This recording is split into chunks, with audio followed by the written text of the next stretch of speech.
Full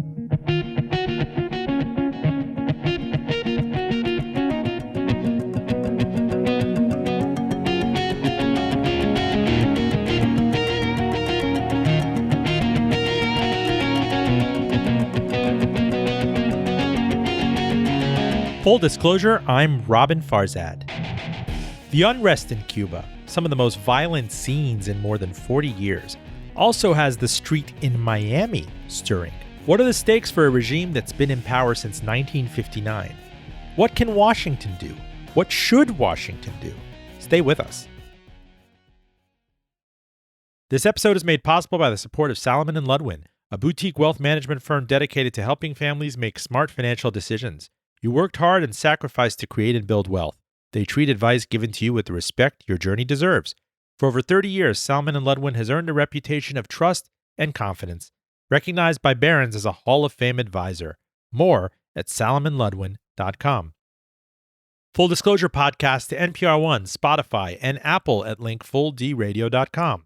Please subscribe, rate us, and recommend the show to others. And follow on Twitter, Facebook, and Instagram at FullDRadio. Joining me is Fernand Amandi, President and CEO of Ben Dixon and Amandi International, a Miami-based public opinion research and communications consulting firm that has advised political candidates, NGOs, and foundations. You guys have performed several studies on the exile community, on Cubans on the island. You've taught at both University of Miami and Miami-Dade College. How are you, sir? It's great to be here with you this beautiful week, Robin, especially with so much going on. It feels for those of us like you and me who have spent a lot of time growing up in South Florida, unprecedented in a sense. Well, here's the deal. I think like something flares up in South Florida a good every 10 years, right? Marielle, the enormous boat lift crisis in 1980. You had another crisis happen when the Soviet Union collapsed, and you had this client-state relationship interrupted in the early 90s, and another exodus of Cuban Americans coming to the island. There was Elian Gonzalez, the little boy who was discovered on an inner tube, and that caused rioting in Miami when he was confiscated and sent back to his father in Cuba in 2000. And then Fidel Castro dying ultimately. He survived so many U.S. presidents. And now in 2021, this flare-up decades and decades after the revolution that brought Fidel Castro to power. What made this one so different?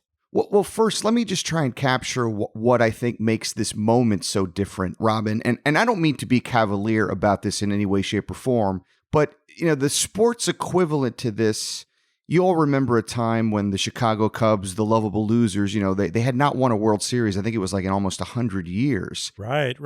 And for those of us that are under the age of 62, that are either Cuban American or have spent a lot of time engaged in the issue, the idea of Cuba finally experiencing this moment would have been the equivalent to the Cubs winning the World Series. Those other flare-ups that you describe were kind of like when the Cubs made the playoffs, but, didn't quite make it even to the World Series. What we saw last weekend, those unprecedented protests on the island, that was the equivalent, not of the Cubs winning the World Series, because, of course, that would mean the liberation of Cuba, which has been the dream of the exile community, but they're in the World Series. So something has radically changed. We have never seen that. We have been anxiously awaiting that. So to finally see the images of Cubans themselves on the island, not just in a little flurry of outbursts in a little city or two or just a neighborhood or two, but really comprehensively in every major area and population center of the island, all saying the same thing. We want freedom and an end to the regime and the dictatorship. That truly has been a game-changing moment, and I think what has caused such interest and engagement and candidly hope here in Miami and in Florida and around the free world. Let me ask you, stepping back from Little Havana and Calle Ocho and outside the famous restaurant Versalles, where people gather and vent and taking over causeways and showing how important this has been to the heartbroken exile community that since 1959, right, 60, has been mourning and has been awaiting something like this. Are you surprised, stepping back, that it's not even second or third in the news cycle nationally? I'm not surprised because, candidly, while this issue is the issue here, certainly in South Florida, the rest of the country, I think, has kind of seen the passions of the Cuban exile community kind of, as you said earlier, rear its head every few minutes or so. And candidly, while it's an exciting development, there are bigger things happening in the United States and even in the world. And certainly you would even argue a greater threat, a greater problem with American democracy potentially hanging in the balance as well. So it doesn't surprise me that this hasn't risen to, the caliber of the top 2 or 3 stories in the nation. But certainly for those of us that are followers of the issues, that have emotional investment in it, because we've been waiting so long for this to finally see it happening in our eyes and not in some kind of, crafted tale in the coffee window of Versailles, the fact that it's really happening does draw the interest and the passion, and I think is driving it down here. Fernand, Fidel Castro, the cult of personality, the very face of the revolution, passed away in November of 2016. Let's say a good 5 years ago, right? Raul Castro, his sibling, becomes the nominal ruler of Cuba. He's not in power right now. It's kind of twice removed from him as this leader. What exactly is that whole concept hanging on to? I mean, there isn't an all-powerful Soviet Union that's funneling money and arms to Cuba like it was in the 1960s. I mean, it is kind of dependent on Venezuela, which itself is borderline failed state for petroleum and some degree of cash, and maybe there's an exchange of pharmaceuticals. Who's hanging on to what right now? So, because it is and was a cult of personality, I mean, you use the exact appropriate term to describe the revolution, really personified in the face and in the life of Fidel Castro. He was the unquestioned author of the Cuban Revolution. He was the charismatic, although brutal, repressive leader, that ruled kind of with a suede glove. He had a soft touch in a sense, but he was very quick to clamp down anything that looked like a protest. And you're right, his absence from the scene, both literally and now metaphorically, means that the inability to create an heir to Fidel. We have not seen the Castro children or the offspring really aspire to that role. And with his brother, who was really the last living link to Castro himself, now having, just because of the challenges of age, he's 90 years old, have to literally leave. You've got this kind of dinosaur regime, this Jurassic leadership still there, kind of preserved somewhat in amber. There hasn't been anyone to be able to capture the imagination. So to your question, what's holding on? What's preserving it? It's just a naked hope to cling to power. And that's why I think you've seen these awkward and very unserious attempts by the current president in Cuba, Miguel Diaz-Canel, to try and almost do a poor man's imitation of the tactics that Fidel himself would have used, but they just aren't having the impact on the island because people are no longer afraid. Fernand, I'm sure you get asked this a lot, but what's been the tipping point? Clearly, COVID is the exogenous shock that, you're talking developed economies, developing economies, United States, India, Brazil, alike, Italy. I mean, this has affected Iran, Southeast Asia. That also had the ripple effect, the secondary effect of it just shut down global tourism. And so it's being starved of dollars for the past 20 months. Is there something more precise that kind of brought people out in the streets and kind of maybe at this point they said, you know what, this 1960 social compact, maybe it isn't working for us? Well, I think you've put your finger on it. I want to come back to, I think, what the essential issue that, is the spark that blew everything up, which is, of course, the lack of tourism. Cuba has become, in essence, just kind of a hang-strung together economy, which, because they've lost their massive state sponsors in the past, the former Soviet Union, now Venezuela, that has its own economic challenges and crises, Cuba really did become almost totally dependent on tourism. They weren't any exporter of any major product anymore. They used to be a massive sugar provider to the world. That has diminished. Some of the other industries as well have also diminished dramatically. But I think we've seen these conditions really start to percolate really over the last year and a half. And they've been driven by what you would call a generational movement, Robin. You've had artists and musicians and young cultural leaders on the island, especially driven by the advent of the greater availability of the internet and social media that has opened up the world, in a sense, to the eyes of a generation in Cuba, and seeing the regime just unable to provide even the basic services. So there was a famous song that came out by a group called Gente Sona and a singer named Yotuel, which took one of the famous icons and slogans of the revolution, which was Patria o Muerte, which literally means fatherland or death, and kind of turned that on its head and said, no, not fatherland or death, Patria o Muerte, but fatherland and life, Patria y vida. Mm-hmm. And that was really kind of something that I think helped set the conditions. And why do I say that? Because even in the protests happening now, you see people chanting that phrase, Patria y vida, and freedom and liberty, and an end to the regime.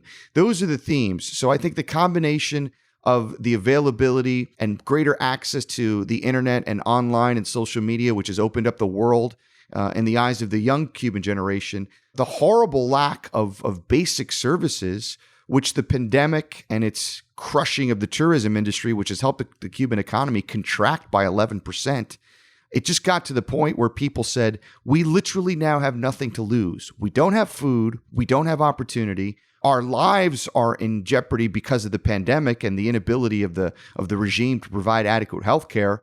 Even if it means risking life and limb, we're going to go out and call for what we've long wanted, which is freedom, opportunity, and an end to this dictatorship.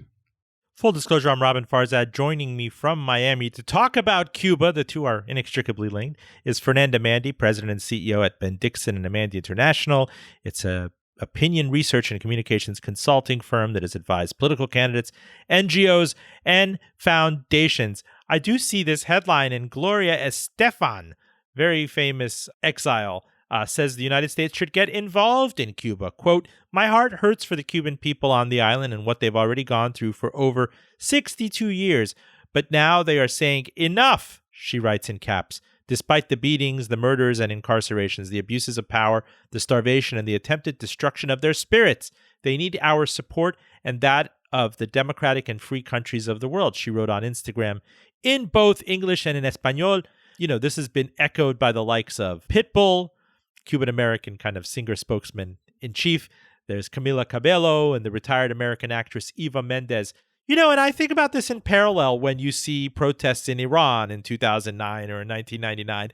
And what does it mean to say we're with you? When the rubber hits the road, I mean, when the bullet hits the whatever, it's when and if the troops fire on people. Is there going to be some sort of military intervention, or is there going to be some sort of no-fly zone? I mean, aside from platitudes over the straits saying we're with you and we support you, what exactly do you think that the exile community and the disgruntled Cuban populace wants from this White House? Well, a lot of important points that you raised there that I think need to be unpacked. Number one, you cited Gloria Estefan.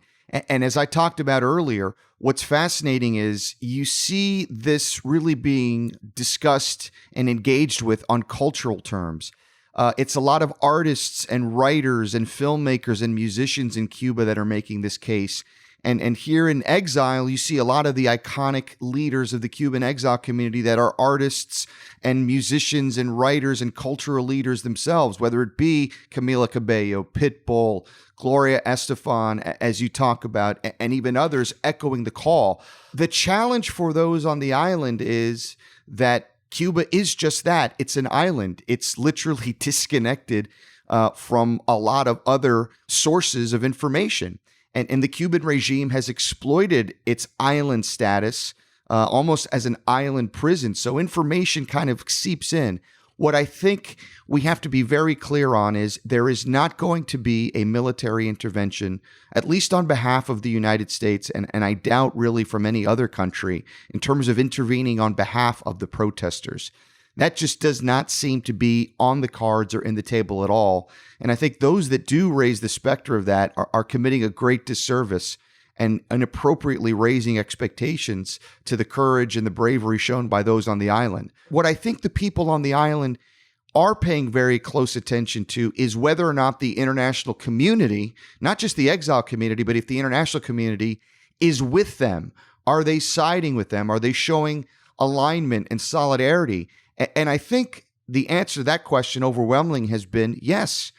President Biden in his initial statements clearly had to make a choice. He could have kind of gone a middle road. He could have sided maybe with the government.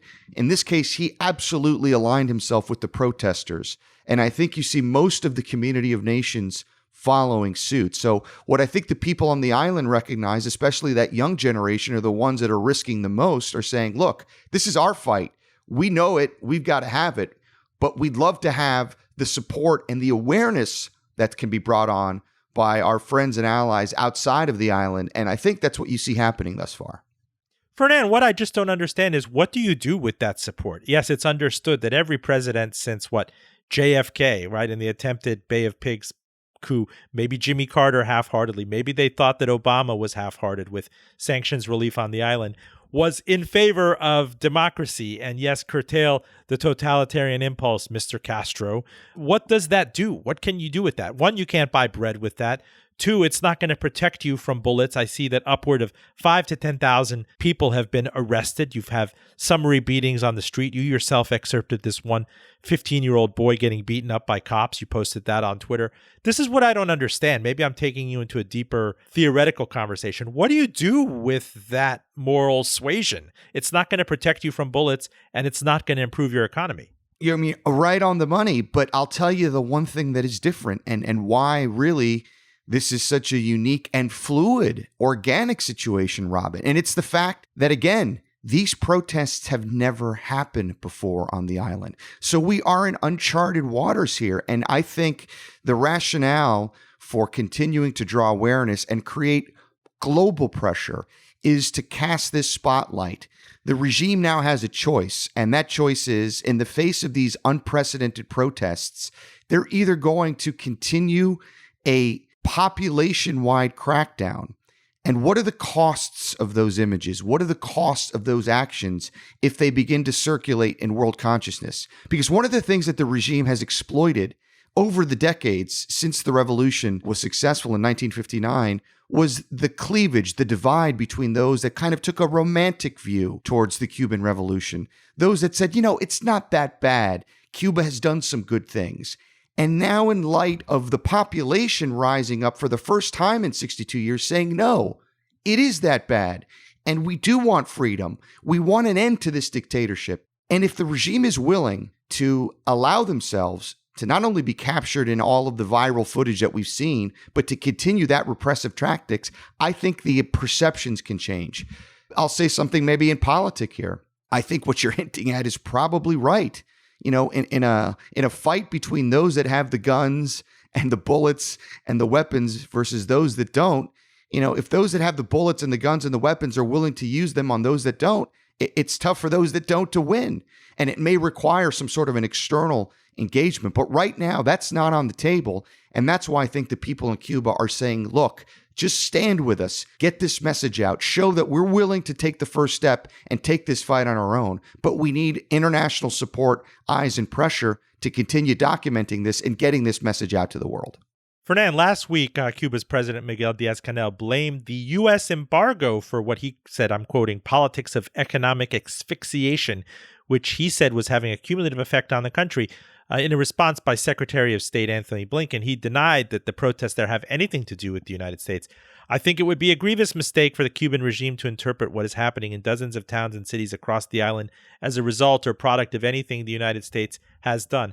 How is that? If the United States suddenly inundated the island with food aid, with pharmaceuticals, with vaccines, with, you name it, baby powder, for milk, which is very hard to come by, would that kind of quell the opposition to the regime? I mean, there have been varying schools of thoughts that look back at Tiananmen in 1989 and said that, gosh, if we had really truly opened trade after that crackdown, it would work. But if anything, China's regime has only become more autocratic. To step back, where are you in the grand scheme of sanctions? You still have family there. Your parents were born in Cuba. This is something that exiles in South Florida and across the United States want to help, on a person-to-person basis, but they also do want to suffocate the regime. Well, look, I mean, first and foremost, I come back to one of my central premises, which is there was the United States policy to Cuba before the events of July 11th of this year, and there's now the United States policy towards Cuba after the events of July 11th. And before, it was really hard for the U.S. policy to be so singularly focused on this regime change concept because you didn't have the people themselves able or willing to do what we're now seeing them do, which is to rise up and say enough of this. So that's why, you saw it really litigated around the idea of sanctions and incremental issues like the embargo and remittances and travel. Whereas now, as you have folks, again, rising up and I think expressing the what we long suspected were veiled sentiments, but now open cries in the streets all around the island of Cuba for freedom and democracy, means that it's not about justifying the excuse. And make no mistake,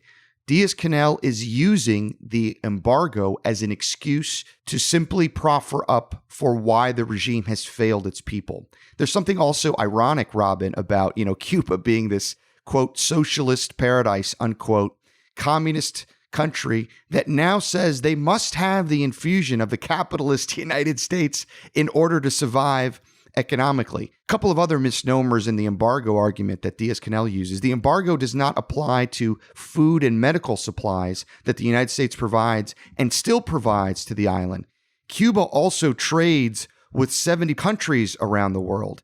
So, the idea that it's the embargo is the cause of what's going on, that is just a political smokescreen in football that the Cuban regime exploits, and that I think naively a lot of people think in and of itself is a panacea. I always say, if you were to eliminate the embargo tomorrow, it would not change the regime. It would not change the oppressive, brutal nature. It would not mean that there would be free elections in Cuba. It would not mean that there would be consequences to speaking out as there are now. It would not mean that there's a free press. However, if you remove that repressive dictatorship and regime that has been ruling with an iron fist for 62 years, you almost immediately alleviate much of the suffering and misery that the Cuban people who are saying they want eliminated will be eliminated.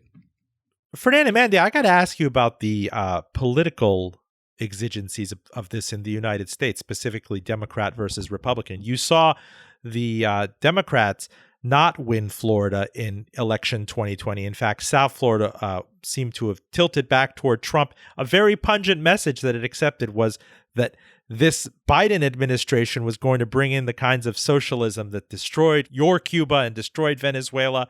You were at ground zero of that. You certainly felt that with Donna Shalala, the congresswoman who you helped advise. You advised John Kerry back in 2004. Now you're witnessing the Black Lives Matter movement signaling solidarity with the Cuban people and saying that you should spare them from this embargo suffering. What do you think about that? Is part of you kind of cringing that Marco Rubio and Governor DeSantis and the mayor of Miami and the GOP have kind of taken the lead on being the most prominent U.S. voices on this? Well, it's frustrating from the political lens, even though that this is an issue that really is beyond politics now, because it's really the North Star here and the focus should be on the Cuban people and helping the Cuban people and listening to what they're telling us. I always say, I may have a voice on this, but don't listen to me, listen to the people on the island. So it is frustrating to see the Republicans kind of take advantage of the political moment, and the Democrats once again seem to be operating a little bit in what you might call a slow-footed response. But the reason it's such an opportunity for, in this case, the Democrats is this is something that has vexed 12 U.S. presidents previously, both Republicans and Democrats. This has been a policy consideration of the United States for 60 years since the Bay of Pigs invasion, which is regime change needs to come from the people on the island to rise up and call for it. Well, now that it's happened under the watch of a Democratic president. And I think President Biden has not just a historic opportunity, but a moral obligation as an American president and a Democratic president at that to engage in a real way. His preliminary statements have been on point from a rhetoric perspective, but this is something that I think requires more than statements.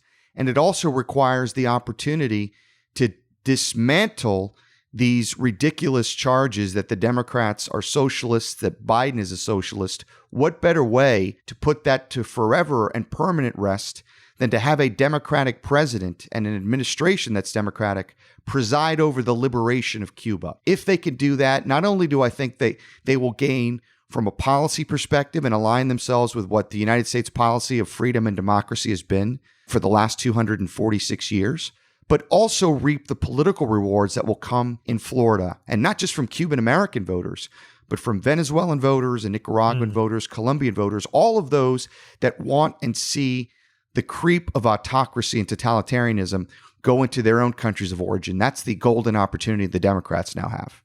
Fernanda Mandy, from your perch down in beautiful Coconut Grove, Miami, very near and dear to my heart. Another South Floridian is former President Donald Trump, living there in Mar-a-Lago. Under his administration, you saw a significant ramping up of deportations of Cubans. I mean, former, either Cuban criminals who got out of jail or people who were not official, who did not get any sort of naturalization. I saw headlines in the Miami Herald in late 2019. Cuban deportations have more than doubled in the past year. PBS NewsHour, Trump ramps up deportations to Cuba. There was one flight. Feds deport 119 Cubans back to Havana on Miami flight. How come this hasn't been met with howls of protest from the exile community? I'm amazed, in the course of my reporting of Mariel refugees who came here, who were excoriated, who were called escoria, scum, from some of the older generation Cubans.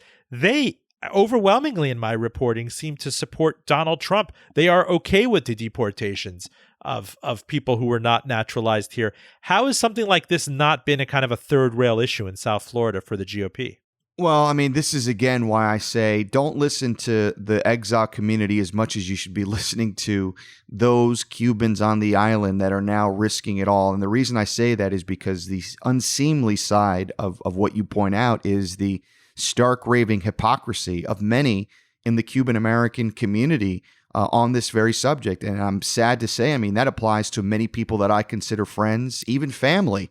There was this belief by a lot of them, it was articulated, talking about the stark raving hypocrisy. Many of them were criticizing the Cubans that have tried to come to the United States over the last 15 years as saying those are just economic refugees. Those are different from us. They're not really, they don't believe as much in the cause like we do. And now that tune has obviously abruptly changed. Also, you talked earlier about the Black Lives Matter protests. Many of the same people who are now stopping major roadways and thoroughfares, literally interrupting the flow of traffic in the name of protesting on behalf of the Cubans on the island, were the same ones who castigated people that were protesting the Black Lives Matter movement in response to the murder of George Floyd when they were trying to shut down streets to call attention to the cause. So sadly, I mean, it is an issue that is dripping with hypocrisy, and there is no greater hypocrite than Donald Trump on this. Someone who has exploited this issue to the hilt with his kind of alpha instinctual sense of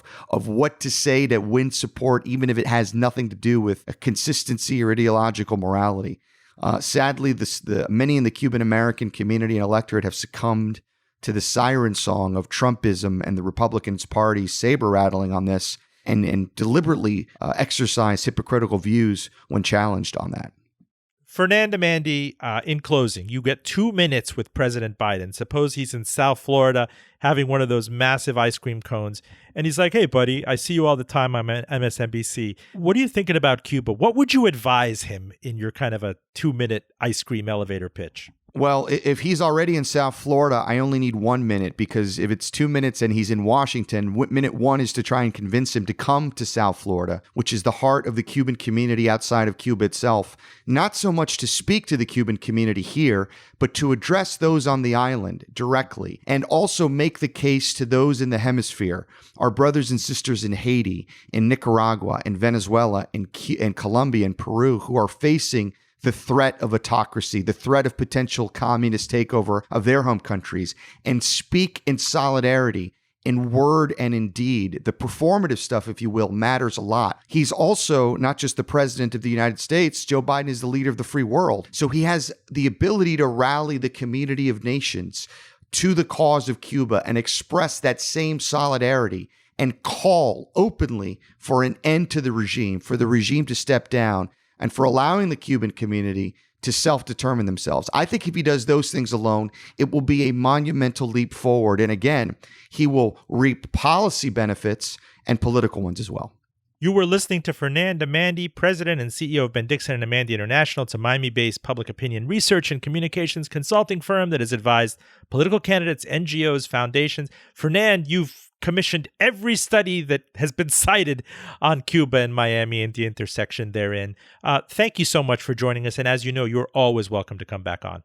Thank you so much, Robin. It's always a pleasure to be with you. And one of these days, there is a bar tab with my signature on it at the Mutiny waiting for you and me to do some damage to. Thank you. Full disclosure, stay with us.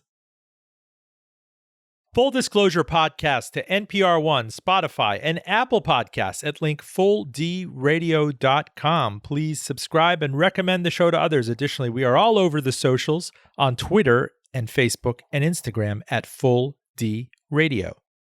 If you're just joining us, we're talking about the Cuba conundrum, Cuba, the Miami exile community, what Cuba means in the grand scheme of this hemisphere and to Washington, and economically and from a sanctions perspective. We are joined in Miami by Frankie Rugama, alias Frankie Faze. That's what he's known as down there. He's the exile community activist, a DJ, personality, social media influencer.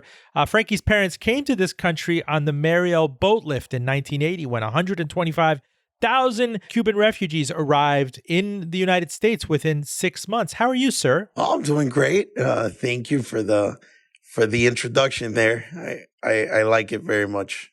Well, I got to ask you, Frankie, it's being suggested out there that this is the biggest kind of conflagration or crisis faced in Havana since Mariel 41 years ago. Yes. Where, there was a bluff back and forth between Jimmy Carter and Fidel Castro. What is your read down there? Did you kind of expect this to be inevitable? And what are your expectations for what is going to happen and what should happen? I think there will be a change. There will certainly be some sort of change. Will communism end in Cuba within the next couple of weeks? I don't see that happening. Will there be a change? Sure. If someone intervenes, it can be sooner than later, but there will certainly be some sort of change for the better. What is the ideological cause there anyway, right? We have seen the fall of the Soviet Union. Venezuela is a leftist ally kind of in this hemisphere. But what exactly is the regime they're holding on to? Like, if they were to take a grand bargain and say, you know what, normalize trade with us, will still be nominally communist, such as the Chinese, but you know what, it's all good. Would you accept this regime? I would never accept that regime because of the history tied along to it. They can say tomorrow, you know what? People can use the internet as much as they want, however they want.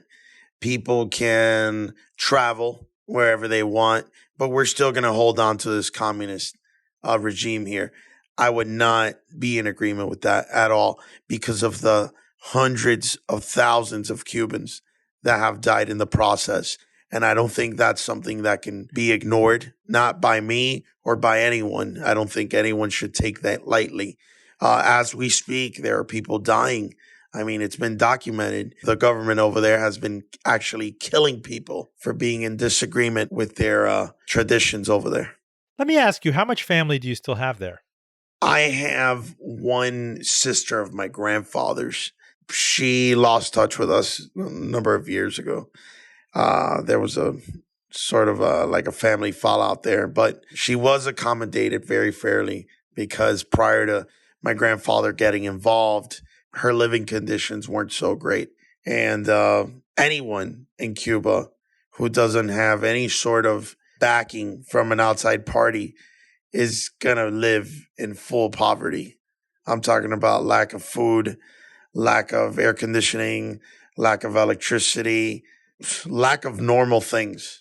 So how do you think about sanctions, which have been really on Cuba for the better part of more than a half a century now? Is this something that has shown itself to squeeze the government, or I understand that the government, people close to the party, are going to do well anyway, and this is something that might hurt people like the cousin that you have? There are people who can't get essential medicines or foodstuffs or baby milk powder. The only people that hurt at the end of the day from any sort of shortage or any sort of sanction are the people that live in Cuba, the locals, the day-to-day working man and woman.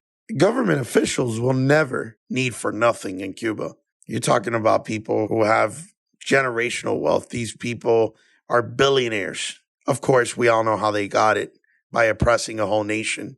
But these guys are very well off financially, and they can buy whatever they want, whenever they want. The best doctors, the best plumbing, the best houses, whatever they want, they can have it in the snap of a finger. But like I said, the ones who suffer are the people who live there. Frankie, tell me about some of the activism and protests that we've seen in Miami over the last, 2 or 3 weeks since much of this unrest broke in Cuba. You see people taking over the causeway. You see, of course, right there on Calle Ocho outside the Ventana at Versalles. What characterizes this one as opposed to other protests in the back, and what are you hearing on the ground? Well, what I've heard from people is that regular people in Miami, the regular Joe, I'm not talking about any politicians or anyone in that spectrum, day-to-day people, the plumber down the street and the guy next to me holding up a Cuban flag who works at Serrano's, they all have these thoughts of taking matters into their own hands and invading Cuba. But we all know that's not going to happen. And the U.S. Coast Guard is not going to allow it to happen. The Cuban government is certainly not going to let that happen. But people are very upset. Not only are they upset, but a lot of people, they have hope in the fact that since everyone in Cuba, mostly everyone in Cuba, has been part of this uprising, they have hope that something will happen if we continue to fight. But like I said, people are very upset with that government. And they're upset with what's currently happening, where people are actually being murdered for standing up for their rights. There's a lot of people in Miami that are upset at the protesters, that are upset at the Cuban community, who has all of a sudden taken a stand in support of the uprising in Cuba, the people standing up for their rights. We support them in full on our end, but we're getting a lot of static, if I can say static, or what's a better word for it. We're getting problems for it. There's people like the Black Lives Matter organization that are criticizing the way the protest on the Palmetto was handled. There was a protest the other day on the Palmetto where Cuban demonstrators got on the Palmetto. The Palmetto Expressway for our outside of South Florida listeners, yes. Yes, which is the 826. There was a whole group of people, I'm talking about thousands of people, that were standing up against this whole Cuban regime and this whole thing. And it was all to demonstrate the support that we have for the people of Cuba. But of course, other people like the Black Lives Matter organization, they weren't so happy. They started saying on the internet and on threads online, they started saying, hey, how come the Cuban protesters are not being arrested for taking over the highway? And when Black Lives Matter protesters several months ago took over the I-95 expressway, they were arrested and tear gassed. But let me ask you something. As a young guy, does that worry you about getting the hearts and minds of younger people here who might be completely simpatico with BLM after George Floyd and everything happened last year, that if you can't really build unanimity there, you're not going to be front and center on kind of mind share in the news cycle for young people if you're already disagreeing with BLM, for example? Well, I had a conversation with Michael Gardner, the CEO of Headliner Marketing Group. This guy's an influencer in South Florida. The guy's been responsible for many events surrounding private parties for Jay-Z and Puff Daddy and all these guys. And him and I had this conversation where we're not in agreement. He's upset because Cuban protesters weren't arrested. And I had something to say. And I told him, hey, at the end of the day, these Cuban protesters were peacefully protesting. There were 0 police cars burned. There weren't any looters involved. There was 0 vandalizing of any property in Miami-Dade County during our protest. And that's why law enforcement treated the protest so lightly. They gently asked people to leave, and they allowed it to happen for a certain period of time. So there's a difference. There's a huge difference. And the difference is the protesters. I'm not saying that Black Lives Matter protesters were wrong for being upset. They were, at the end of the day, they were protesting because George Floyd had gotten murdered, and other people in the Black community were unfairly killed. I know that Cuban protesters were also very upset because they have family members that are dying in the hands of military and Cuban policemen, but we just handled it a bit differently. Full disclosure, I'm Robin Farzad. We're talking to Frankie Rugama. His alias down is Frankie Faze. You might know him as DJ Frankie Faze. He's an exile community activist in South Florida, a personality, social media influencer. Tell me more about your parents who came to this country on the Mariel boat lift in 1980. What's the backstory and what do they tell you? What are some of the stories they share with you? Well, ever since I was little, I was closer to my grandparents than anything else. My grandfather was really the one that took me under his wing and always told me all these stories throughout my childhood about Cuba and about the moment where they decided to come over. And it's not like they decided to come over. We're leaving. Let's go. No, it took like a matter of like 2-3 weeks. You had to sign on to some list and you had to wait at Mariel Harbor where thousands of American boats met their family members. But not only did they have to pick up their family members, but anyone who was hanging around that wanted to leave desperately could jump on the boat. Let's say you were over there to pick up your sister and your grandmother. If Johnny from down the street was there with his parents, he had to go on your boat too if there was enough space on your boat. And sometimes the people that joined the boats weren't the friendliest and nicest of people. And there was fights and there was people that got killed on their way over. It was a very scary time, not only for Miamians, but for Cubans. There was a lot of great Cubans that came over, my family included. But yes, there was a very big portion of bad apples that came over during that time. It's estimated that north of 10,000 criminals, some of them violent criminals, were tacked on. I mean, this was kind of Fidel Castro trying to embarrass the Carter administration on an election year, no less. And indeed, he did lose the election of 1980. It wasn't even close. It was not just because of Florida, though. But do you think that there is any chance, and I hear whispers about this in the exile community. You know, I was down in Miami very briefly last week. Some people were mumbling about boats. And maybe there is a chance of another boat lift. If the government, the unpopular government in Havana, wants to take some of the pressure off, maybe it allows another mass exodus. Well, that could happen. Is it possible? Yes. Are people waiting with their boats fueled up in Miami? Yes. For anything. If they're told, hey, you can take medicine over, but you can't pick anyone up, they'll still make the drive and drop off medicine or food or whatever is needed over there. People just want to help and they want to see a free Cuba, but we're very realistic down here. We haven't seen a free Cuba in over 60 years. So is all of a sudden this uprising, is this going to resolve everything? I don't see that happening, but will there be a change? Certainly, either through some sort of aid for the locals in Cuba or some sort of softening of the Cuban government where they're not so strict on certain things. It's very scary when a whole town of people want to fight the police. They're outnumbered.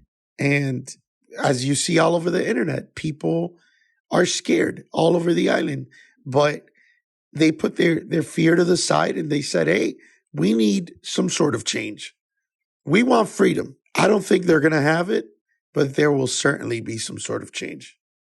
In the few minutes we have left with you, Frankie, if you got a hearing with Joe Biden and his defense secretary and his secretary of state, outside of just rhetoric and, you know, saying we support the Cuban people, the people on the street, and we shame on you for cracking down, what should they do? What can they do? What do you and your family expect them to do in this tense moment? I would suggest that the Biden administration takes in full consideration of everything happening. After that, they would have to come up with some sort of very quick plan to alleviate everything happening, because you're not going to see a change with people killing each other. There's got to be some sort of intervention from either the Biden administration or someone's got to do something about this. It's because people are dying. They need to take that into full consideration. People are still dying. But what kind of intervention? What can they do? If you look at the history of the United States and Cuba, it's full of interventions in the 20th century. Some were still resented, Bay of Pigs, as you and I have studied quite well. Everything that happened beforehand when, under Bautista and when the mafia ran much of Havana. What can the United States do that's both, that's non-nefarious and that's appreciated by the Cuban street? What can they do? They can do what they've done in every other nation where they've intervened. Manuel Noriega was 10 times tougher than anyone in the Castro administration. And they were able to hold Manuel Noriega accountable for all of his crimes. They brought him over to the U.S. They sentenced him to a number of years in a federal prison, and he served his time. And when they intervened, that was an invasion. Just to clarify for our listeners, that was an actual invasion. Well, and he held up in the papal nuncio, and they brought him here, and they put him in the Miami-Dade detention center in a kind of a cage fortress. So that's a military intervention. If the intervention comes in the form of an invasion, by all means, let's do it. The Castro administration has blood on their hands. I don't see why these people can't go to jail. I don't see why these people can't be held accountable. And I don't see how these people can be peacefully asked to step down once and for all. Hey, guys, you guys had your run, 63 years. It was a bloodbath. Even if you don't want to take these guys to jail, get them out of there. The results are going to continue to be bad. Nothing good's going to come out of that administration. Nothing good's going to come out of that. It hasn't been anything good for 63 years. And as we move on, things get worse and worse and worse. You were listening to Frankie Rugama. He's known as Frankie Faze down in Miami. He's the exile community activist. DJ, I used to listen to on FIU radio. FIU radio, 88.1 FM, Supernature Mondays with Mame Disco. That was a number of years ago. Well, keep us posted, Frankie, on everything that goes on down there. Absolutely. Thank you for having me, and please look forward to our new podcast. We have this podcast on YouTube called 15 Minutes with Frankie. I have my friend Danny D. He's going to be on the show with me, and we touch subjects such as what's going on in Cuba. And our next episode 2 of this new podcast, it's actually titled Communism, and we highlight the evils of communism. I will catch it. Frankie Faze, thank you so much. Thank you for having me. Have a good day. Full disclosure, special thanks to Claire Morgan at Notterly. This show podcast to NPR One, Spotify, and Apple Podcasts at link fulldradio.com. Please subscribe and rate us. Follow on Twitter, Facebook, and Instagram at Full D Radio. Thank you to our radio listeners up in Washington, D.C. and Northern Virginia, the mountains of North Carolina by Asheville, and the valley of Los Angeles. Hello, Ventura County. I'm Robin Farzad. Thank you for listening. Back with you next week.